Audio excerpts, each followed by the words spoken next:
That fat, obese woman saved the wanted mountain man. Outlaw's unexpected redemption. The first thing they said about her wasn't her name. "Move that wagon, fat woman, unless you're hiding him under all that lard." The insult cracked across the desert air just as sharply as the gunshot had.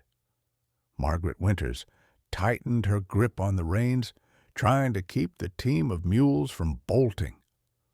The wagon rattled over the hard-packed sand, crates of flour and barrels of beans clattering in the back.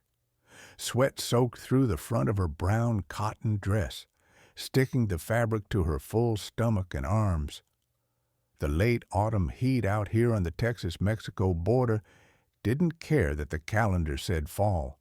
It burned like August and judged like a church gossip. She had been alone for hours, driving supplies from her father's general store in San Miguel to a lonely way station 3 days' ride from town. Out here, there were no watchful neighbors, no whispered comments, no girls giggling behind hands about the butcher's daughter who eats like her own stock. Out here, Margaret had hoped, there would only be sky and sand and silence.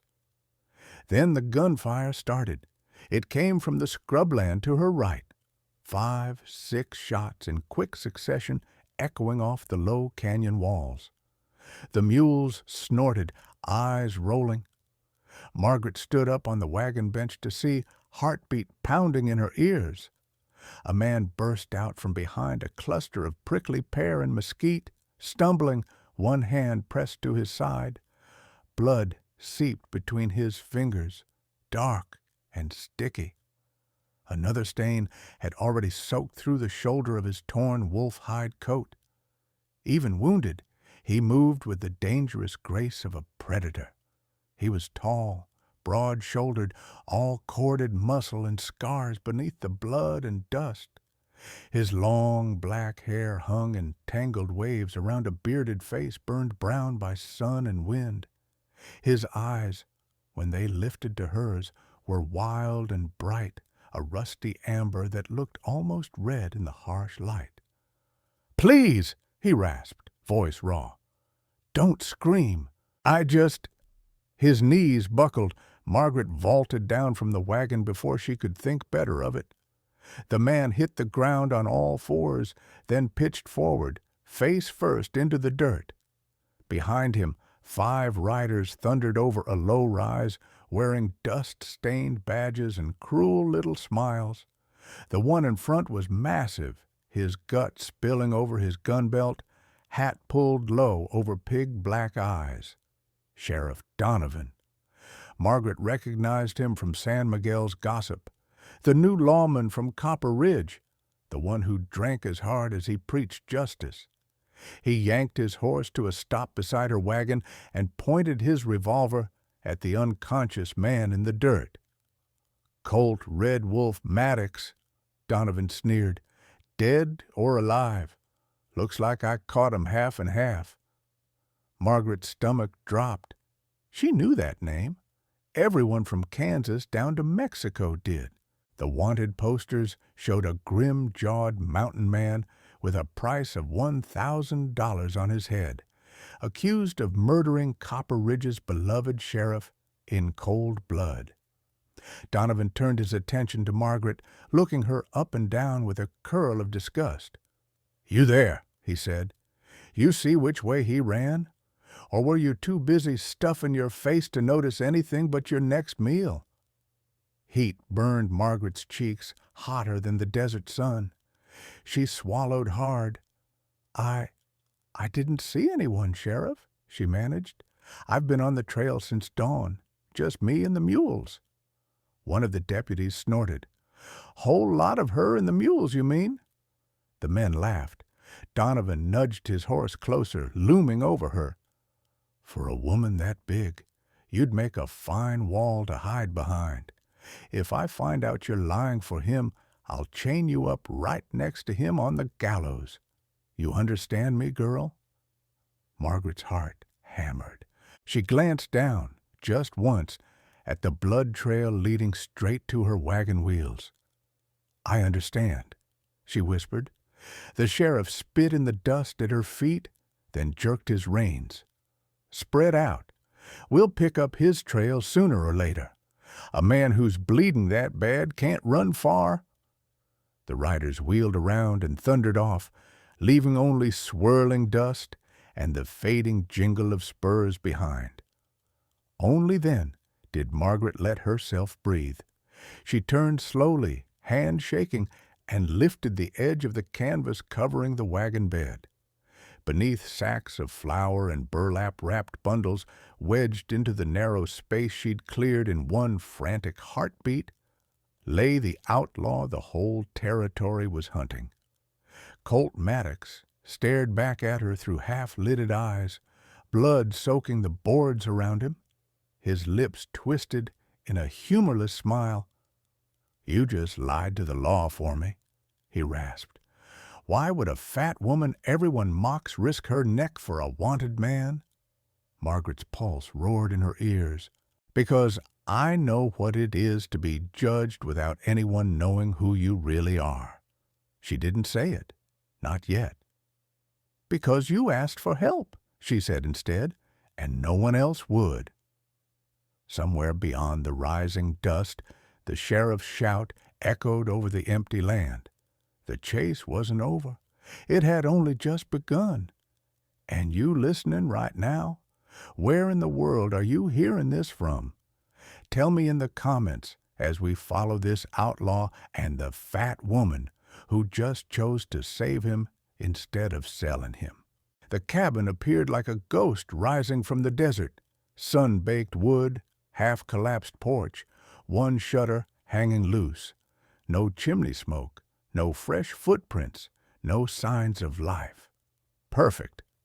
Margaret tugged the reins and guided her exhausted mules toward the crooked structure. Colt Maddox lay in the back of the wagon, half-conscious, breath shallow and uneven. The smell of blood, iron, dust, and sweat baked under the sun hung thick around him. When the wagon finally stopped, she climbed down and lifted the canvas. Colt's eyes flickered open. "Where are we?" "A storage cabin," Margaret said, voice steady despite the tremor in her hands. "My father used it years ago during cattle drives. No one comes here anymore." Colt tried to sit up. Pain slashed across his face, and he collapsed back down, teeth clenched against a groan. Margaret didn't hesitate. She wedged her shoulder beneath his arm, grunting as she lifted him. Colt was built like the mountains he lived in, dense muscle, broad frame, and she was small beside him despite the width of her hips and softness of her arms. But she held firm. "Easy," she murmured, guiding him toward the doorway. "Lean on me." He did. It surprised her. Inside, the air was stale, filled with dust motes floating in narrow beams of late afternoon light. The floor creaked beneath their feet. Margaret lowered Colt onto a narrow cot, its wool blanket threadbare but intact. He exhaled a shaky breath. "You shouldn't be helping me." Margaret ignored that. She fetched water from her wagon, tore strips of clean cloth from an old underskirt, and examined the wound in his side. The bullet had gone clean through, thank God, but the bleeding hadn't stopped. "You're going to feel this," she warned. "Do your worst," Colt muttered. She pressed the cloth to the wound. Colt's fingers dug into the edge of the cot, jaw clenching. Hell! Margaret didn't flinch. She cleaned the blood crusting his skin, washed away the dirt, and wrapped the bandages tight. He watched her as she worked, eyes dark, unfathomable, studying her like she was something he didn't understand. When she finished, he finally spoke. "You saved me," he said quietly. "A stranger, a hunted man." Margaret folded her bloody cloths, avoiding his gaze. "I did what was right." "No," Colt said. "You did what was dangerous. They'll call you an accomplice. You could hang for this." Margaret's voice shook, but her spine stayed straight. "I've been judged my whole life, Outlaw. If I die for doing one thing right, that will be more honor than I've ever been given." Colt stared at her, not with pity, not with amusement, with something else, something real. He shifted, hissing as pain shot up his side. Margaret rushed forward to steady him, but he caught her wrist. "You don't even know me," he said. "Why put your neck on the line for a man the whole territory thinks is a killer?" Margaret finally met his eyes, and for the first time he saw the truth she carried alone. "I know what it is to be condemned without anyone knowing your heart," she whispered. "I know what it is to be looked at and judged, not because of who you are, but because of what they see." Her voice broke, just a little, but she didn't look away. "So when I saw you bleeding in the dirt, I couldn't let the world get it wrong again." Silence settled between them, a different kind of silence from before, not heavy, not suspicious, something like understanding. Colt released her wrist, his fingers lingering for a moment longer than necessary. "You said you know what it feels like," he murmured, "to be judged unjustly?" Margaret nodded. "How?" he asked, softer now. "What did they do to you?"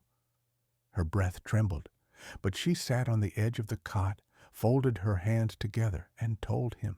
"People see me and they see a joke," she said. "A woman who eats too much. A woman who doesn't belong anywhere. A burden. A disappointment." Her voice grew weaker. "My own father said no man would marry me unless he was blind or desperate. The girls in town laugh when I pass the street. Some customers won't even take goods from my hands, as if my flesh might rub off on them." Colt's expression darkened, not with anger toward her, but toward the world that had carved those wounds. She continued, eyes glistening. "I learned to speak softly, to move quietly, to avoid being seen at all, and today—" her voice trembled. "Today was the first time I chose not to stay invisible." Colt lifted himself up on his elbow, ignoring the pain. His voice was rough, but steady. "You did more than that, Margaret. You saved a man's life. And you stood up to a sheriff who'd gladly hang you." He paused. "That isn't weakness," he said. "That's courage." Margaret blinked, stunned. No one had ever called her courageous. Outside, the desert dusk settled in pink and purple haze, and for the first time since the gunshots began, the world felt still. Colt leaned back, exhausted. "I'll tell you everything," he said. "The truth, the real truth. But not tonight. Tonight, He swallowed. "I'm grateful you were there." Margaret rose quietly. "Rest. I'll keep watch." Colt's eyes drifted half shut, but before sleep took him completely, he whispered, almost too low to hear. "You didn't just save me, Margaret. You reminded me what kindness looks like." Margaret's breath caught. She turned away, hiding the tears in her eyes. The desert night pressed close to the cabin, thick with the kind of silence that amplifies every heartbeat. The moon hung low, pale and watchful. Coyotes yipped somewhere beyond the dunes. Inside, the little one-room shelter glowed with the faint flicker of a single lantern. Margaret sat near the window, shotgun across her lap, eyes scanning the darkness. Colt lay on the cot, chest rising and falling in uneven breaths. He looked less like the monster the wanted poster painted, and more like a man carrying 12 lifetimes of pain on his shoulders. Sometime near midnight, Colt stirred. "You're still awake," he rasped. Margaret lowered the shotgun slightly. I said I would keep watch. You've done enough. You should sleep. She shook her head. If the sheriff finds us, you'll need someone who's awake. Colt let out a low breath, half frustration, half admiration. You're a stubborn woman, Margaret Winters. Margaret's lips curved ever so slightly. My father says that too, except he means it as an insult. Colt pushed himself up slowly, grimacing as the movement pulled at his bandages. Margaret rushed forward. Don't, I'm fine, he insisted, even though sweat immediately beaded along his brow. Sit. There's something you ought to know. Margaret hesitated, then sank onto the edge of the cot. Colt shifted, wincing, and met her eyes. You deserve the truth, he said quietly. All of it. Margaret folded her hands in her lap. I'm listening. Colt stared at the lantern flame for a long moment before he began. I was never a criminal, he said. Not when I was younger. I grew up in the Montana mountains, raised by a father who believed the law meant nothing if a man didn't answer to his own conscience. Margaret listened, breath held. When I was 20, I left Montana and became a bounty hunter. I hunted killers, thieves, bandits, never innocents, never for greed. His jaw tightened. Until the day I crossed paths with Sheriff Harlan Donovan. The name chilled her. She leaned closer. 2 months ago, Colt continued, I was tracking a band of rustlers when I heard a woman screaming. I found Harlan Donovan dragging a girl, maybe 18, into a ravine. He was drunk, raging, said no one in town had the guts to stop him because he owned half the county. Margaret swallowed hard. Was it Lucy? Colt nodded once. I pulled him off her. I told him I'd report him. He drew his gun and shot first. I returned fire. His voice cracked despite his effort to sound steady. He was dead before he hit the ground. Silence wrapped around them, thick and heavy. Margaret reached out, hesitating only a second before she took his hand. You did the right thing, she said softly. You saved her. Colt looked at their joined hands for a long moment, like he'd forgotten what it felt like to be touched gently. Then he continued, Lucy ran for her life. I told her to go east, toward Red Rock, before anyone found us. His breath shook. But Harlan's son, Sheriff Donovan, found the body first. He spun a story about me killing his father for bounty money. He called me a monster. He said I'd done unspeakable things to him. Lies, Margaret whispered angrily. Lies people were ready to believe, Colt replied, because I'm not a politician's son. I'm just a mountain man who spent his life in shadows. And Donovan, he didn't just want revenge. He wanted to bury his father's crimes before anyone could dig them up. Margaret's grip tightened. If Lucy comes forward, she can clear your name. Colt shook his head. She's scared. Donovan threatened to kill her. He told the saloon owner in Red Rock that if she talked, they'd all hang for harboring her. Margaret shuddered, imagining the terror Lucy must feel. Colt continued, voice low. But there's more. Margaret blinked. More? Colt nodded. Harlan kept a ledger, a book of every bribe he took, every girl he threatened, every man he blackmailed. I found it on him the night he died. Margaret's eyes widened. You have it? I hid it in an old mine shaft near Copper Ridge. I planned to bring it to a federal marshal, but Donovan found me first. The chase hasn't stopped since. Margaret released a shaky breath. If that ledger exists, it's enough to bring Donovan down. Colt looked at her, really looked at her. That's why I didn't want you involved, he said softly. This isn't just a hunt for me. It's a hunt for the truth. And Donovan will kill anyone who gets between us." Margaret shook her head, her voice fierce. "You don't have to face him alone." Colt's brows knitted. "Margaret, no," she interrupted gently. "Let me finish." She took a deep breath. "I've spent my whole life running from people's cruelty, hiding from their stares, their words, their judgment." Her voice softened. "But helping you, standing with you, it's the first time I feel like I'm doing something that matters, something right." Colt watched her, silent. "I want to help you clear your name," Margaret said.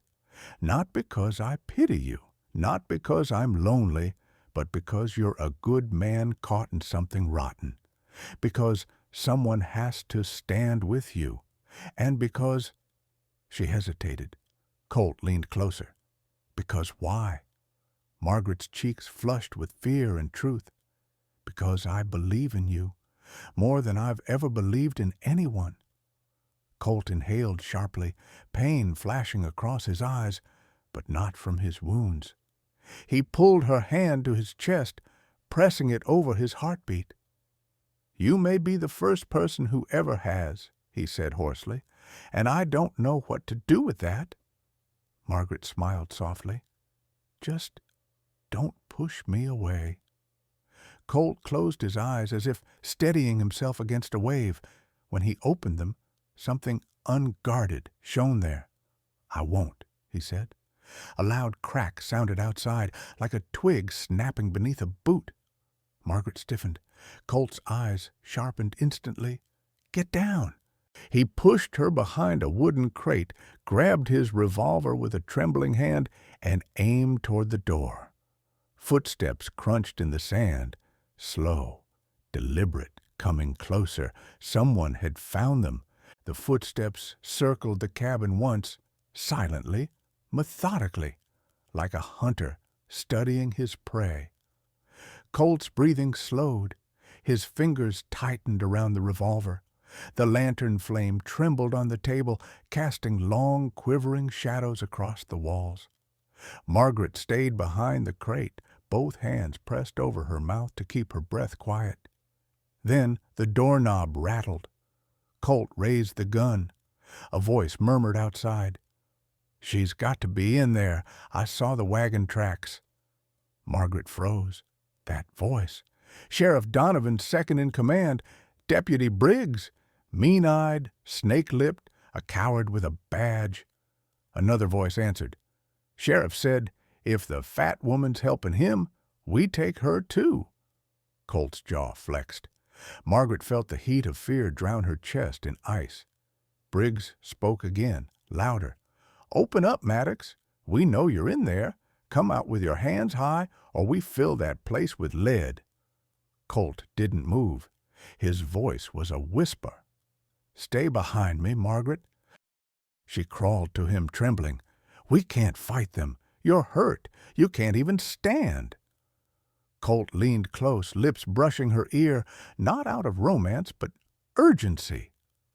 "I don't need to stand. I just need to shoot straight." Margaret grabbed his arm. "No, we need to run. There's a hatch under the floorboards. My father used it back when this was a supply cabin. It leads to an old root cellar behind the rocks. We can escape before they force the door." Colt looked at her, stunned. "Why didn't you tell me that earlier?" Margaret swallowed. "Because I didn't think we'd need it." Briggs pounded the door with the butt of his rifle. The wood splintered. Colt made the decision instantly. "Show me." Margaret crawled across the cabin floor, pushed aside an old bearskin rug, and lifted a hidden latch. Beneath it, a dark opening yawned into the earth. Colt moved toward it, but stumbled when he put weight on his injured leg. Margaret rushed to his side, sliding his arm over her shoulders, straining under his weight. "You're going to hurt yourself," she whispered. He grunted, trying to steady himself. "Hurting myself is the least of my problems." The door slammed again. Harder. Wood cracked.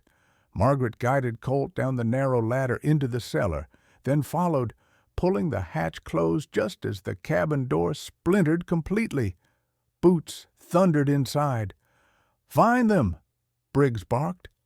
Margaret pressed a hand over her mouth as dust rained down on them from the floorboards above. Colt leaned close, speaking so quietly she barely heard it. "Stay behind me no matter what. If they open the hatch—" "I'm not letting you protect me alone," she whispered fiercely. Colt stared at her through the dim glow of the cellar's single vent of moonlight. Something in his expression cracked, a mixture of fear, gratitude, something deeper. "You should have run when you saw me," he said softly. "You should have saved yourself." Margaret shook her head. "I wasn't going to leave you to die." Their eyes held for a long moment. Above them, boots stomped across the floorboards. Men cursed, tossing crates, smashing furniture. "They ain't here, Briggs." "They're close," Briggs snarled. "Keep looking." The men continued tearing the cabin apart. Colt clenched his jaw and steadied his revolver. Margaret squeezed his uninjured arm. Minutes dragged like hours. Finally, Briggs snarled in frustration. "They couldn't have gone far. Mount up. We'll find them by dawn." Hoofbeats thundered away. Silence settled like a blanket, thick, heavy, waiting. Margaret exhaled shakily. "Are they gone?" "For now," Colt murmured. "But they'll be back." She crawled toward the cellar's exit tunnel, a narrow crawl space leading toward the rocky outcrop behind the cabin. Colt followed, dragging his injured leg, his breath ragged. When they emerged into the desert night, the sky was glittering with stars. Margaret helped Colt to his feet, looping his arm over her shoulders again. He leaned on her without hesitation now. "What now?" she asked. Colt looked toward the far horizon, the direction of Copper Ridge, where the ledger lay hidden. "Now we go get the truth," he said. "But you're hurt." "I'll live." He turned toward her. "You and I both know Donovan won't stop till one of us is in the ground." Margaret nodded slowly. "Then we don't give him the chance." A strange silence followed, a silence filled with unspoken things. Colt stared at her as though seeing her for the first time. Not just the woman who saved him, but the woman who carried him when he couldn't walk, who stood in front of danger instead of behind it. He reached up, brushing a strand of hair from her dusty cheek. His fingers lingered. "You're not what they say," he said quietly. "Not weak, not timid, not worthless." His voice was raw. "You're the strongest damn person I've met." Margaret's breath hitched. "Colt." "You saved me today," he continued, "but it's more than that." His thumb brushed her cheekbone. "You made me want to live long enough to prove my innocence. I'd forgotten what that felt like." Margaret's heart pounded. "You don't owe me." "I owe you everything," he whispered, "and it scares me how much I care." Her hand rose slowly, almost without thought, and rested on his chest. His heartbeat thudded beneath her palm, stubborn, strong, alive. "Colt," she said softly, "I care too, more than I should, more than makes sense." He leaned his forehead against hers. "Nothing about this makes sense," he murmured, "but it feels real." For a suspended, breathless moment, they stayed like that. Two outcasts, hiding under the desert moon, clinging to each other, not because they had to, but because they wanted to. Then Colt pulled back, jaw tightening as pain sliced through him again. Margaret steadied him instantly. "Lean on me," she said. He did, and for the first time in years, Colt Maddox didn't feel like a man alone. He felt like a man worth saving. Together, they began their long, slow journey across the moonlit desert, toward the ledger, toward the truth, toward a future neither had dared to imagine. Dawn crept slowly across the desert, washing the world in bruised lavender light. The heat had not yet risen, but the air tasted of dust and exhaustion. Margaret helped Colt along the narrow trail, her arm wrapped tight around his waist to keep him upright. Every step he took was a battle he refused to lose. "You should let me carry more weight," she urged. "I'm fine," Colt gritted out. He was not fine. His leg dragged, his breath hitched in painful bursts, and sweat streaked down his temples. But he pushed on anyway, like a man who'd rather die than be seen as weak. They followed a faint path winding toward the Copper Ridge foothills. Ahead lay a forgotten mine shaft, the place Colt had hidden the ledger, the very evidence that could free him or doom the Donovans forever. After nearly an hour of trudging over loose sand and rocky ground, Colt stumbled. Margaret caught him before he fell. "Stop, sit, rest." "No," he growled. "If we stop, they'll catch up. Donovan's men will track your wagon. They'll know which direction we fled." "We won't make it if you collapse," Margaret insisted. Colt yanked away from her touch and staggered forward. His pride was a lead weight, dragging him under. Margaret marched after him, grabbed his arm, and forced him to face her. "You are bleeding again. Look at your leg." Colt looked down and wavered. Blood soaked through the fresh bandage, dark and spreading. His jaw clenched hard enough to crack bone. "I can still move." "You can't." Margaret stepped closer, eyes fierce. "You are not alone anymore, Colt Maddox. Stop acting like it." Her voice broke the air like a whip. Colt froze. For once, he didn't have a retort, only the haunted, hollow look of a man who had fought too long with no one to fight for him. Margaret softened. "You've been surviving, not living, and that ends now. Sit down." Colt breathed hard, chest rising and falling, then finally sank onto a slab of sandstone. He bowed his head, fingers digging into his hair.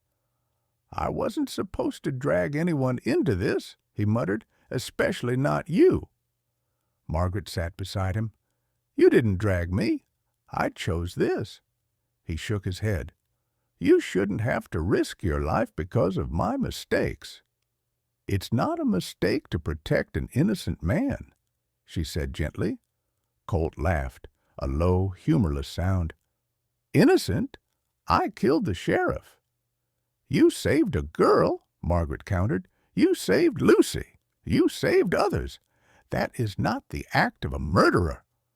Colt looked away, jaw tightening. "But I also destroyed a family." Margaret hesitated, then touched his hand. "No, Harlan destroyed families long before you stopped him." The words struck him deeply. Colt stared at their joined hands for a long moment, then whispered, "You talk like someone who knows suffering." Margaret swallowed. "Because I do." Colt turned to her, really seeing her for the first time.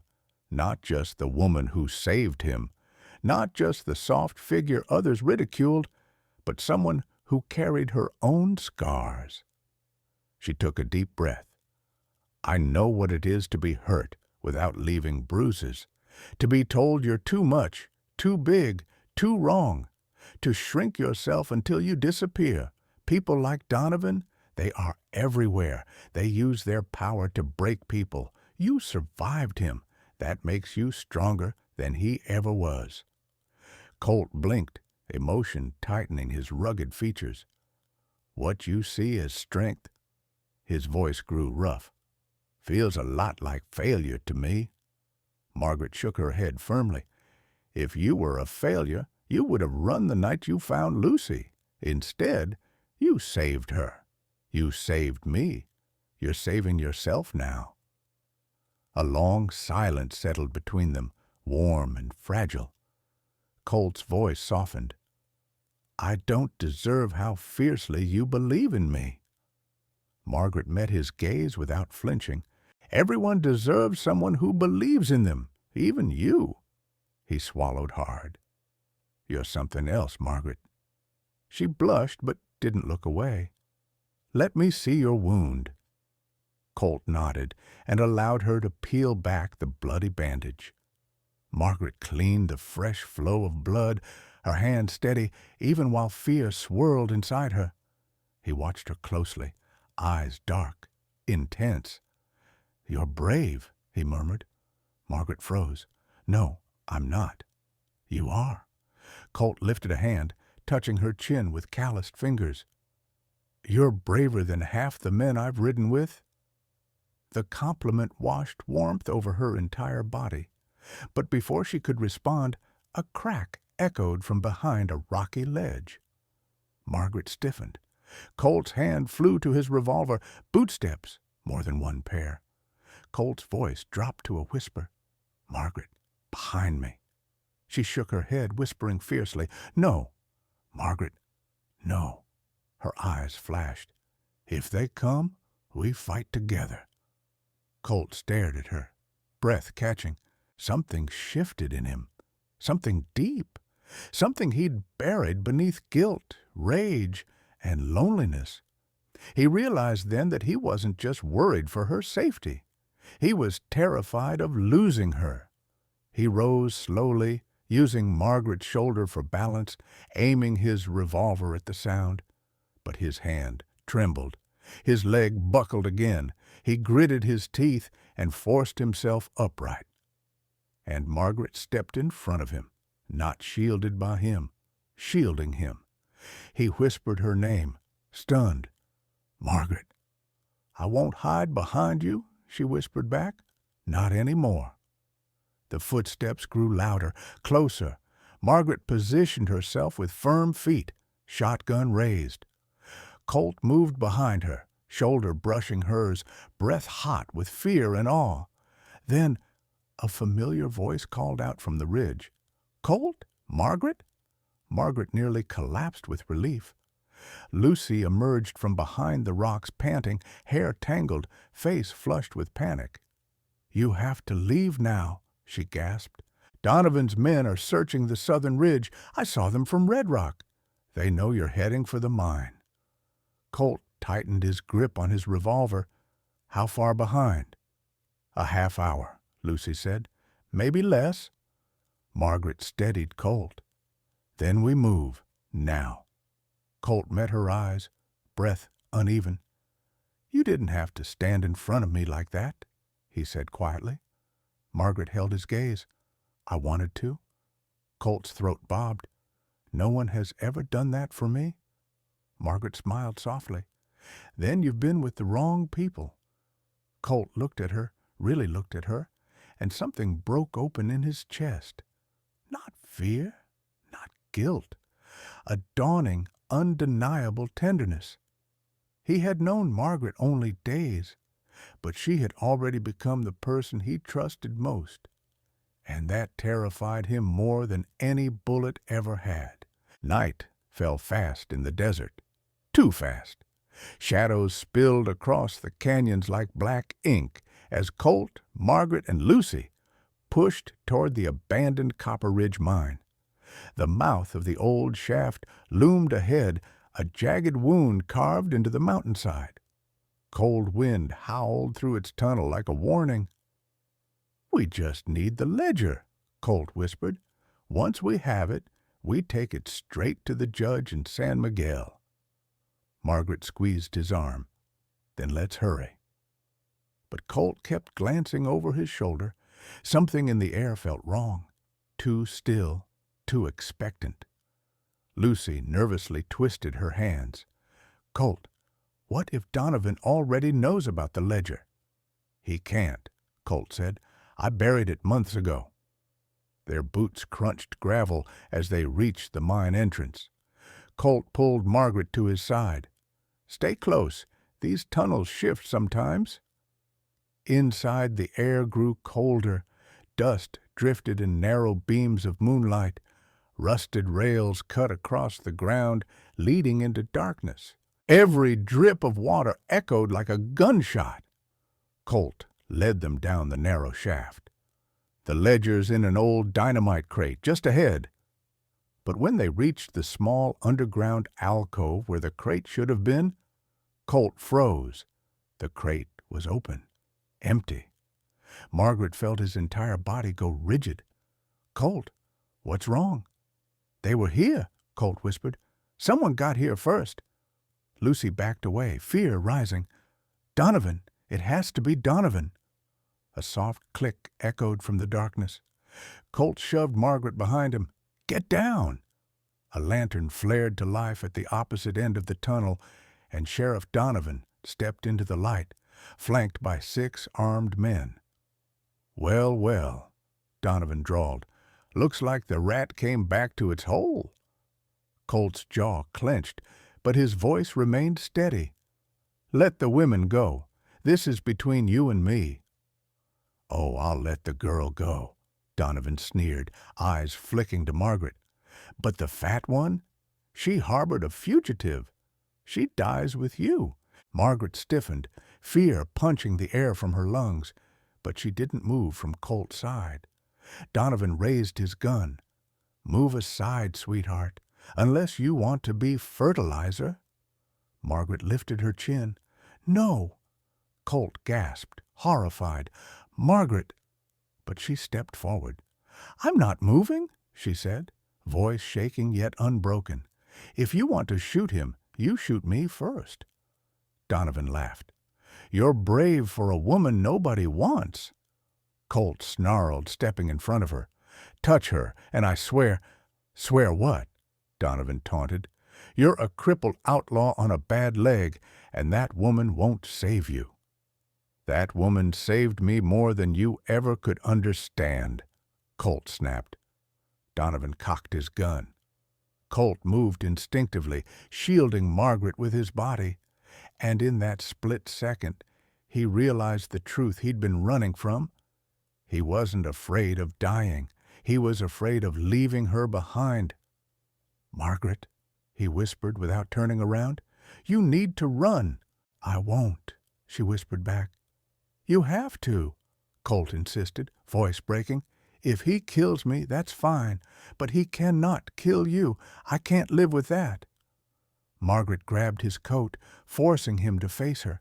Her eyes shone with tears, but not fear. "I am not leaving you," she said. "Not now, not ever." Colt's breath trembled. "Margaret, I—" A gunshot cracked through the tunnel. The bullet hit the rock inches from Margaret's head. Dust exploded around them. "Enough!" Donovan barked. "Men, aim!" 6 rifles leveled at Colt and Margaret. Lucy screamed. Colt pulled Margaret into his arms, cradling her like she was made of something holy and breakable all at once. "I love you," he whispered into her hair, the truth torn straight from his soul. "I love you, Margaret. I didn't know it until now, but God help me. I love you." Margaret's tears spilled down his shirt. "I love you too." Donovan raised his hand to fire. "Kill the—" A rifle blast thundered from the cave entrance. One of Donovan's men screamed and fell. Another shot, then another. Chaos erupted. "Down!" Colt yelled, pulling Margaret to the ground. Lucy dove behind a boulder as figures stormed into the tunnel. Townsfolk from Red Rock, the judge, and 3 deputies Colt once rode with, all armed and shouting, "Drop your weapons! Sheriff Donovan, you are under arrest!" Donovan turned pale. His men hesitated, then dropped their guns. Colt kept Margaret shielded until every weapon clattered to the floor. Only then did he let out a shaky breath and cup her face with both hands. "You saved me," he whispered. Margaret shook her head. "We saved each other." Colt leaned in, and for the first time since the world had turned against him, he kissed her, slow, breathless, desperate, and alive. The sun was rising. When they finally stepped out of the mine, pale gold light spilling across the desert, warming the cold stone and the colder memories left behind. Margaret clutched Colt's arm for balance, her dress torn, her hair tangled, her cheeks streaked with dust and tears. But she had never looked more radiant to him. Lucy walked beside them, trembling but relieved. Behind her, the deputies dragged Donovan in irons, his face twisted with rage. Colt glanced over his shoulder. "Careful with him. He's slippery." One of the deputies smirked. "Not anymore. Judge Ramirez is here. The law will handle him properly this time."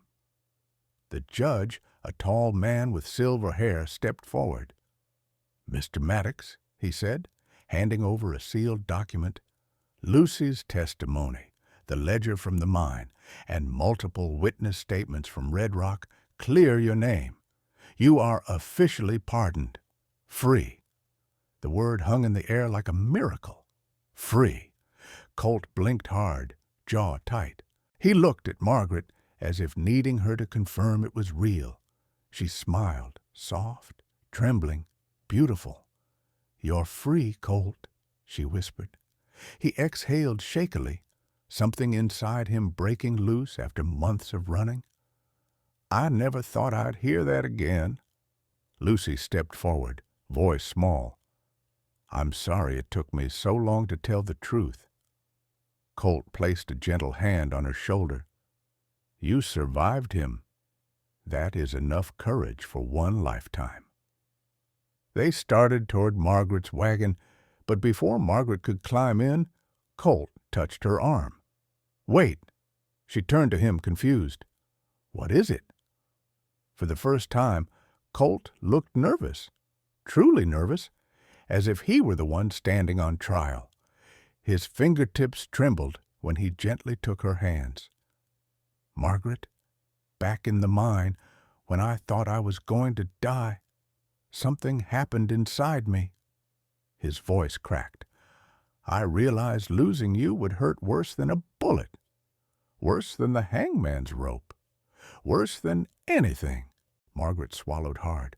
"Colt, I've lived alone for most of my life," he continued, "and I thought that was the only way for a man like me, a man with scars, a man people feared. But you saw me, not the outlaw, not the mountain man. You saw me." Margaret's eyes filled. "Because you're good, Colt. You've always been good." He shook his head. "I became good because of you." The wind stirred the dust around their boots. The judge, the deputies, even Lucy stood silent, watching. Colt dropped to one knee. Margaret gasped, hands flying to her mouth. He looked up at her, eyes fierce and tender all at once. "I don't have riches, I don't have land, but I have a heart that is yours if you'll take it. Margaret Hale, will you marry me?" Margaret's tears spilled freely. "Yes, yes, Colt, I will." He stood, sweeping her into his arms, kissing her as the sun rose fully behind them, gold light framing them like a blessing. Lucy giggled. The judge wiped his eyes discreetly. Even the deputies grinned. Colt rested his forehead against Margaret's. "You saved my life," he whispered. "Now let me spend the rest of it loving you." Margaret held him tight. "For as long as you'll have me." "Forever," Colt breathed. Their past had been stolen, but their future? It began right there in the desert morning. Spring came early that year, warm winds sweeping across the desert as if blessing the life Colt and Margaret were about to build. Their wedding was small but perfect, held behind Margaret's father's old shop. Beneath lanterns, Lucy hung herself. Colt wore a simple vest, Margaret a cream dress she stitched by hand. When the judge pronounced them husband and wife, Colt kissed her like a man finally allowed to breathe. Lucy cheered loudest, clapping until her palms stung. Every morning after, Colt whispered the same words against Margaret's forehead. "You saved me then. I'll love you now, and for the rest of my life."